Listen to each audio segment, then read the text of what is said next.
Hello guys, welcome to Dhananjay cars world. ನೀವು ಇವತ್ತು ನೋಡ್ತಿರೋ vehicle ಬಂದು ಟಾಟಾ ಇಂಡಿಕಾ LS 2016 ಮಾಡಲು ಸೆಕೆಂಡ್ ಓನರ್ ವೆಹಿಕಲ್ಲು. ಈ ಗಾಡಿಗೆ ಎಲ್ಲ ಡಾಕ್ಯುಮೆಂಟ್ಸ್ ಕೂಡ ರನ್ನಿಂಗಲ್ಲಿದೆ. ಗಾಡಿ ಮಾತ್ರ ತುಂಬ ಒಳ್ಳೆ ಕಂಡೀಷನಲ್ಲಿದೆ. ಈ ಗಾಡಿ ಬಾಡಿ ಲೈನ್ ನೋಡೋದಾದರೆ ತುಂಬ ನೀಟಾಗಿ ಮೇಂಟೈನ್ ಮಾಡಿದ್ದಾರೆ. ಮತ್ತು ಈ ಗಾಡಿ ಇಂಟೀರಿಯರ್ಸ್ ನೋಡೋದಾದರೆ power steering, company music system, ಒಂದೊಳ್ಳೆ ಲೆದರ್ ಸೀಟ್ಸ್ ಬರುತ್ತೆ. ಈ ಗಾಡಿ ಇಂಜನ್ ವಿಷಯಕ್ಕೆ ಬರೋದಾದರೆ ಇಂಜನ್ ಗೇಜಲ್ಲಿ ಯಾವುದೇ ಥರ ಆಯಿಲ್ ಹೊಡಿಯೋದಾಗಲಿ ಸ್ಮೋಕ್ ಬರೋದಾಗಲಿ ಏನೂ ಇಲ್ಲ. ತುಂಬ ನೀಟಾಗಿ ಮೈಂಟೈನ್ ಮಾಡಿರೋ ಇಂಜನ್ನು.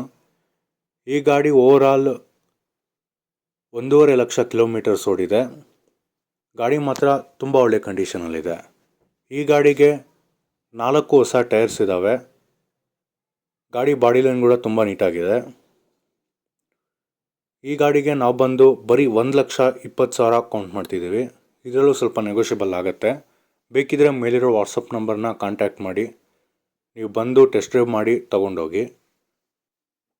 ಮತ್ತು ನೀವೇನಾದರೂ ನಿಮ್ಮ ಎಲ್ಲೋ ಬೋರ್ಡ್ ವೆಹಿಕಲ್ನ ಮಾರಬೇಕಿದ್ರೆ ಕೂಡ ಮೇಲಿರೋ ವಾಟ್ಸಪ್ ನಂಬರ್ಗೆ ನಿಮ್ಮ ಗಾಡಿ ಫೋಟೋ ಡೀಟೇಲ್ಸು ಕಳಿಸ್ಕೊಟ್ಟು ಒಂದ್ಸರಿ ಫೋನ್ ಮಾಡಿ, ನಾವು ಬಂದು ನೋಡಿ ತಗೊಳ್ತೀವಿ. ಮತ್ತು ಇದೇ ಥರ ವೀಡಿಯೋಸ್ಗೋಸ್ಕರ ಧನಂಜಯ್ ಕಾರ್ಸ್ ವರ್ಲ್ಡ್ ಯೂಟ್ಯೂಬ್ ಚಾನಲ್ನ ಸಬ್ಸ್ಕ್ರೈಬ್ ಮಾಡಿ, ಲೈಕ್ ಮಾಡಿ, ಶೇರ್ ಮಾಡಿ. Thank you friends.